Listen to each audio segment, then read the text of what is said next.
CM Jagan కు TDP జాతీయ ప్రధాన కార్యదర్శి నారా లోకేష్ సవాల్ విసిరారు. ఏపీలో సంక్షేమంపై చర్చకు తాము రెడీ అని, సీఎం జగన్ సిద్ధమా అని సవాల్ చేశారు. ఎన్నికల ప్రచారంలో భాగంగా మంగళగిరిలో ప్రచారం నిర్వహించారు.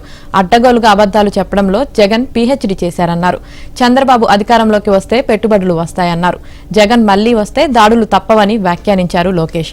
5 ఏళ్లలో 9 సార్లు విద్యుత్ ఛార్జీలు పెంచిన జగన్ కరెంటు బిల్లులు ఎక్కువగా వచ్చాయనే సాకుతో సంక్షేమ పథకాలను కట్ చేస్తున్నారని ఆరోపించారు. ఎవరి హయాంలో ఎక్కువ సంక్షేమం జరిగిందో చర్చించడానికి మేము రెడీ అని, జగన్ సిద్ధమా అంటూ లోకేష్ మరోసారి సవాల్ విసిరారు.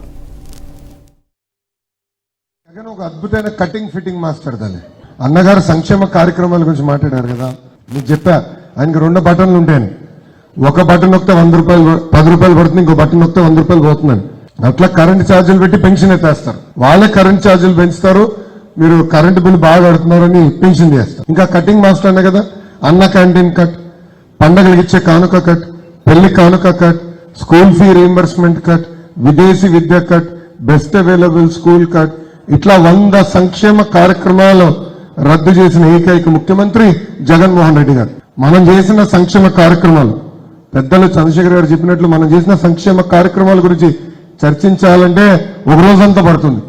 ఆ చర్చకు మేము సిద్ధం. జగన్మోహన్ రెడ్డి గారు సిద్ధమని అడుగుతున్నారు. ఆయన వచ్చి చర్చించాలి.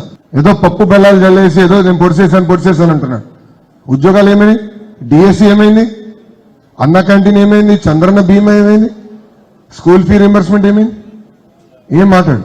అట్లనే 2019 అబద్దాలు చెప్పి ఊరుకు ఒక అబద్ధం చెప్పి గెలిచి వచ్చిన తర్వాత ఈ రోజు పరదాలు కట్టుకుని తిరుగుతున్నారు ముఖ్యమంత్రి. దయచేసి గుర్తు